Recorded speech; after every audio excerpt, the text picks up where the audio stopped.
The man woke up in the middle of the night to use the restroom when two intruders suddenly broke into his house. He grabbed his golf club, intending to call the police, but they spotted him.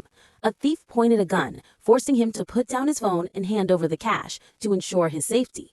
The man said the money was on the plate on the table, but it was only loose change. Clearly unimpressed, the thieves stole the man's watch, but accidentally exposed a tattoo on the wrist.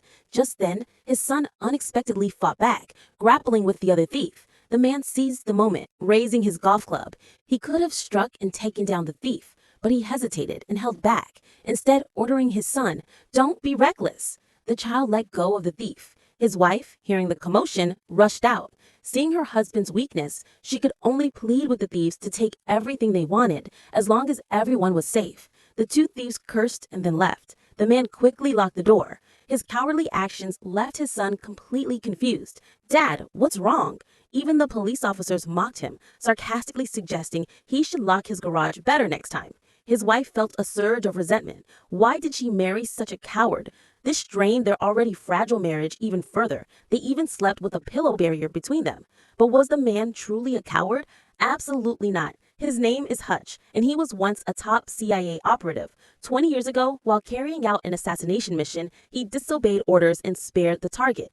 Later, this target reformed, got married, had children, and lived a happy life, which Hutch greatly admired. So, he decided to retire early and live a normal life. For 20 years, he showed up to his accounting job on time every day, left work on time, and went home to cook for his children. This monotonous life had eroded his marital affection and dulled his sharpness. Up until today, when two thieves broke into his house, Hutch chose to endure the situation to protect his family. But it made his son think his father was a coward. His wife also held a prejudice against him. Only his little daughter always loved her father, never forgetting to hug him whenever they went out. Hutch silently endured everything.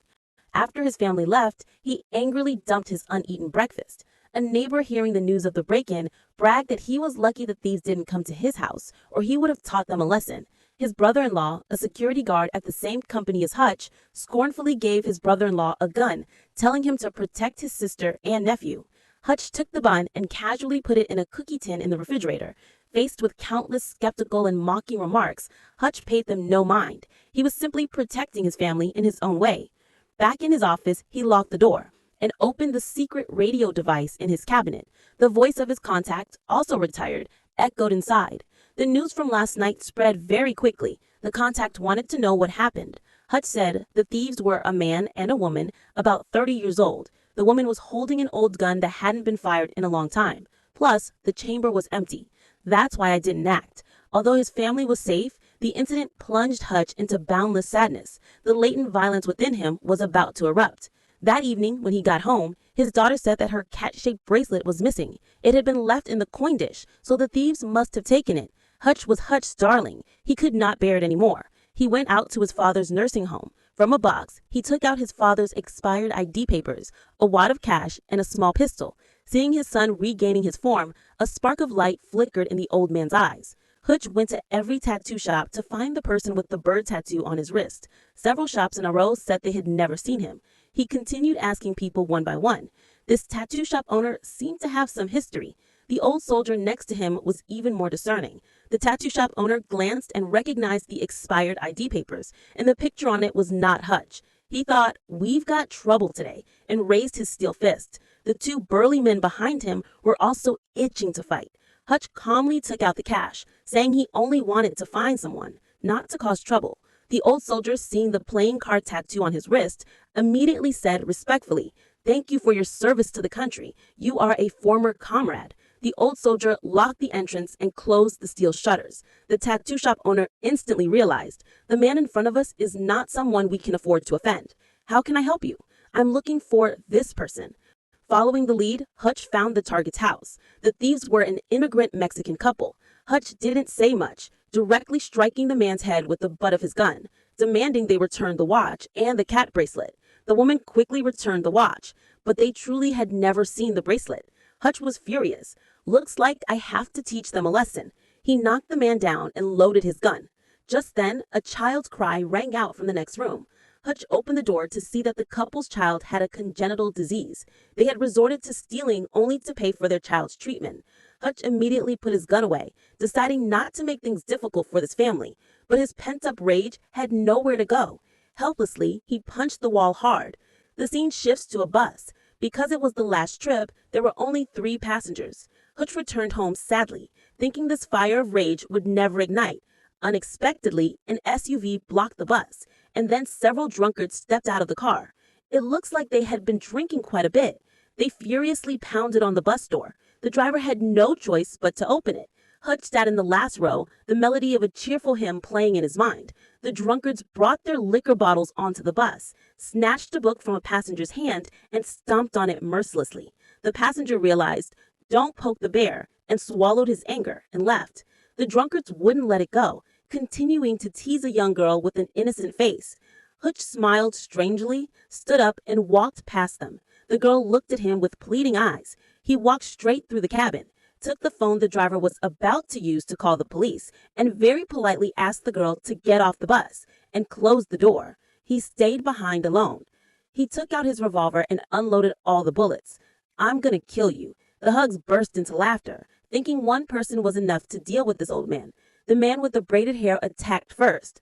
Hutch steadfastly took the punch. He felt the pain to stimulate his primal instincts. Then he took 2 more punches. Hutch started to fight back, pushing the man with the braided hair away and delivering a counterpunch. The 6th man tried a sneak attack. Unexpectedly, this guy's head was harder than a fist.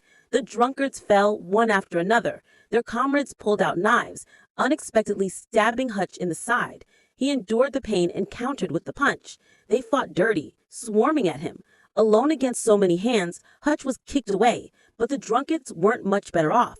Some saw stars, others had bruised faces. However, that was just the warm-up. He wrapped his watch around his hand and fiercely plunged the dagger deeper into his flesh. The main event was next. Hutch attacked the drunkards like a beast escaping its cage. Seeing they were about to lose, the drunkards quickly grabbed him. 4 men combined forces and threw him out of the bus. They groaned ceaselessly. Some lost teeth, others broke their noses. Hutch got up again, staggering back into the bus. He cut the seatbelt and tied it to the girl's arm, giving her a chance to flee the bus. He wore a vicious expression, looking like he wanted to eat the drunkards alive. "You're dead." They charged at him, and Hutch accepted it all. He fought fiercely, beating them to a pulp. One man tried to attack with a surprise gun strike, but Hutch didn't flinch. He immediately snapped off the grab handle, swung it to knock the weapon out of the man's hand, and repeatedly attacked his head. The thug fell to the floor, struggling to breathe. It seemed his windpipe had been crushed. Hutch didn't want to commit murder. After all, their crime didn't warrant death. So he picked up a soda bottle from the floor, used his knife to slice a hole in the man's throat, and stuck a straw in to help him breathe. Tonight, Hutch had finally vented all the resentment accumulated over the past 20 years. However, trouble followed. The thug with the crushed windpipe was the younger brother of Yulian, a Russian mafia boss. The doctor said his brother had severe brain damage and the prognosis wasn't good. There was a high probability he couldn't be saved. Yulian was furious. He grabbed a chair and stormed into the adjacent hospital room, throwing it straight at his brother's friend without a word. He asked him, what exactly happened last night? When he learned that this useless group was defeated by one man alone, he didn't believe it. "One man against all of you? Are you joking?" Yulian flew into another rage, using the chair to repeatedly smash the subordinate's leg. He knew his brother was reckless, but he was family, and he had to seek revenge for his brother. The man with the braided hair picked up the bus ticket the other man dropped. It still had bloodstains on it. After the intense physical exertion last night, Hutch's mood was much lighter. His son asked where the injuries on his face came from, but Hutch didn't explain. The others looked much worse. His father praised his son. "You were very brave last night." His son looked confused, thinking, did Dad eat the wrong thing today? Just then the phone rang. His contact called. "You've caused big trouble. One of the men you beat last night is Yulian's younger brother." The call lasted more than 30 seconds and might be traced. The contact instructed Hutch to meet with a barber. He'll tell you who Yulian is. Initially, Hutch didn't pay much attention, going to work as usual. But all day, his mind was elsewhere. In the afternoon, the contact messaged him again, urging him to meet the barber. "You'll thank me after you meet him." Hutch reluctantly went to the barbershop. It was a secret intelligence transfer point for undercover agents. The barber handed him a dossier. The document showed Yulian was a dangerous individual with vast resources, a classic case of antisocial personality disorder, a true supervillain. Furthermore, he controlled a floating fund of hundreds of millions of dollars for the Russian mafia. This looks like good work. This also meant Julian would have to spend his entire life guarding this huge amount of money. At the same time, Julian was investigating Hutch's identity. The bus ticket showed the man was just an ordinary, very average middle-aged man.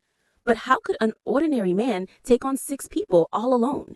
Julian ordered his female assistant to continue the investigation. The female assistant had a contact at the Pentagon. The contact received a blackmail letter. The sender demanded he investigate Hutch's identity or they would release compromising photos of him. But after entering the name, the system displayed a login failure. He immediately went to a secret archive. He finally found the file on Hutch. However, most of the file was blacked out. Only one word was clearly visible. The contact sent the file to the blackmailer. The female assistant looked at it, her face pale, and quickly gathered her belongings and fled. "I am done. I don't need the salary. Good luck." Julian realized this man was no ordinary person and ordered his men to strike first, boastfully claiming they must capture him alive. That evening, Hutch's family was enjoying a delicious lasagna when they suddenly saw several cars pull up across the street. His intuition told him the enemy was right in front of him. Hutch quickly took his family down to the basement, told his wife not to call the police, and closed the door to prepare for the attack. Fully armed assassins approached Hutch. Cutting the power, they plunged the house into darkness. The assassins simultaneously turned on their flashlights, fired a shot into the lock, broke the door open, and rushed in. Their coordination was excellent. They clearly were professionals. However, their target was even more professional. Hutch hid in a corner, unexpectedly swinging a baseball bat and taking down 2 men. Then he broke the bat and stabbed it fiercely into the chest of another. He moved swiftly into the kitchen like a beast. He dispatched enemies with a sharp knife and even stylishly wiped away the bloodstains. Hutch used his home turf advantage to silently take down many assassins. But he was still alone and faced with unpredictable potential dangers.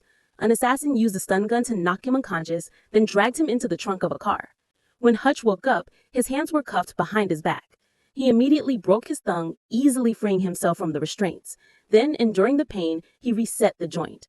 He grabbed the fire extinguisher from the trunk, used his mouth to pull the safety pin, and pushed the cup holder hard, spraying dry chemical powder all over the car cabin. The car lost control and crashed into a lamppost. Hutch was seriously injured and the 3 assassins were killed. He found the key to unlock the handcuffs and struggled to run home. Just as he was about to open the basement door, he realized the house was full of dead bodies. Seeing his blood-covered face in the mirror, he didn't want to scare his family, so he took a hot shower to clean himself up. The moment he opened the basement door, his wife was utterly shocked. He held his wife tightly with one hand and covered his daughter's eyes. His son seemed unable to believe this was his father's handiwork, but the truth was evident.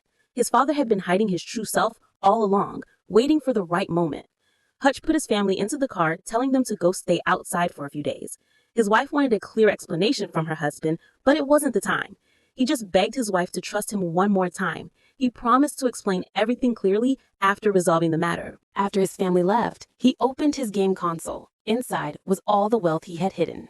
"I've poked the beehive and stirred up trouble, then let the storm rage even more fiercely." He set fire to the house and drove away in his neighbor's 1972 Dodge Challenger. The 9-liter V8 engine truly makes it a ground missile. He called his father. "The fight has escalated. The mafia might come looking for you." Hutch told his father to be careful. However, his concern was unnecessary because the old man was no pushover. Soon, 2 assassins sneaked into the nursing home, only to meet their demise. The assassin raised his golden desert eagle. The old man suddenly opened his eyes, quickly blocking the firing pin and jamming the bolts with his hand, all with lightning speed. Then he pulled out a shotgun and dealt with them one by one. The caregiver quickly rushed into the room, but from her perspective, the old man was just watching an action movie. One hand covered the assassin's mouth, the other held the TV remote. Truly, old ginger is spicier than young. With a father that powerful, the son would naturally be just as capable. Hutch used several dozen gold bars to buy a construction materials company, preparing for the upcoming battle. He laid mines, stuffing nails into glass bottles, setting booby traps, and drilling holes to bury grenades. Guns, ammunition, and explosives filled the office. Then, carrying a barrel of gasoline, he stormed into the mafia's headquarters alone. He killed everyone he encountered. In just a few moments, the mafia assassins were wiped out. He poured gasoline into the fire suppression system, triggering the fire alarm to flood the vault with gasoline. Now this is proper coverage. Then he lit a fire. $100 million instantly turned to ash. The scene shifts to a nightclub. Julian is happily singing karaoke on stage. Hutch calmly eats steak beneath the audience. Julian approaches him. Daring to storm my territory alone? Julian respects his opponent's bravery. But Hutch is not reckless. In fact, he is fully prepared. On the table is a directional mine, powerful enough to level the entire place. Hutch makes a request. He wants to talk to Julian alone. Julian orders his subordinates to disperse. The two desperate men face each other to talk. Hutch frankly states that the assassins he sent are all dead. Not only that, but he also burned all the mafia's black money. As far as Hutch knows, Julian also wants to wash his hands of that mess. Now is your chance. You can stop fighting, and each of you can live the life you want. After this, we'll keep to ourselves, or we can settle it tonight. Hutch delivers a warning. He will wait outside for Julian's decision. However, Julian is a crime boss. How can he let someone provoke him like this? What would be his reputation? Hutch calmly walks through the crowd with a mine. Then he gets into his car to wait for news. He secretly prays that Julian stops the fight, saving his subordinates' lives. Clearly, Julian made the wrong choice. The dormant killer instinct in Hutch erupts. Hutch slams the gas pedal, turns the car around, and charges into oncoming traffic, confronting Julian. The two look at each other with murderous intent. The final battle is about to begin. After a breathtaking chase, Hutch successfully lures his enemy to the construction materials company. Julian unloads his submachine gun. A bullet pierces Hutch's shoulder. He collapses. The enemy continues to fire. If nothing unexpected happens, he will be shot full of holes. But just then, glass shatters upstairs and a black gun barrel appears at the window. His contact, Old Harry, risks his life to save him. An M24 sniper rifle with an 8x scope provides cover. Each shot kills an enemy. At the same time, the old man also appears with his pistol, father and son fighting together. Under fierce covering fire, the two safely enter the factory. The old man cursed, "Damn it, I miss these days of flying bullets. Tonight I'm going to have a real fight." The father and son split up to attack, catching the enemy off guard. Hutch presses the button on a press machine, crushing a grenade. The lead assassin is killed horribly. Harry aims his sniper rifle from the staircase, shooting another man dead at close range. When enemies rush forward, they accidentally step on a trap. The three remaining men are thrown into the air, stunned and falling. Harry acts like an angel of death. A single bullet pierces two men. Forget about the science, just look at the result. The last man is tightly wrapped in steel wire. Harry shoots him with a nail gun. The assassin flies out the window in a perfect transition. The old man's shooting is still flawless. He moves and shoots with great accuracy. Gunshots ring out, and the enemies fall, one by one. Hutch fights while retreating into a room which seems like a desperate move, but actually leads to a secret opening. Behind the door is a hidden facility. Waiting for all the enemies to rush in, he decisively ignites a chain reaction. Truly awesome. Finally, the three men reunite. The slow-motion footage combined with the melodious background music is a special kind of romance reserved for men. All the assassins are wiped out. Only Julian survives. This guy can rule a region not just because of luck, but because of his notorious ruthlessness. With just a submachine gun, he almost turned the tide. But he forgot the rule. The villain must die. The three men run out of ammo and can only hide behind machinery. It's a critical situation. Hutch pulls out the directional mine. He finally decides to risk death to win. He tapes the mine to a piece of tempered glass, using the glass as a shield, and charges straight toward Julian, the grenade pin clenched in his teeth. He is determined Julian must die. Hutch, with his main character era, is only slightly wounded after the fight. The three men can't help but sigh. We went a little overboard this time, but it has to be said, it was spectacular. For people who retired long ago, to still be able to fight such a beautiful counterattack, this life has been worthwhile. Hutch lets the other two retreat first, while he stays behind to clean up the battlefield. The FBI takes him for questioning. The investigator asks him, "Who exactly are you?" Hutch quietly lights a cigarette. He says, "I'm just an ordinary man." Just then, the two investigators receive a phone call. The tension in the air escalates. After half a minute of silence, the investigators hang up one by one. This ordinary man has an extraordinary background. He is not someone they can afford to cross. The movie ends here. The value of a film lies in its reputation, but the value of a film review lies in one's feelings. Today's story concludes here. Thank you for watching the film. What do you think of this film? Please comment below.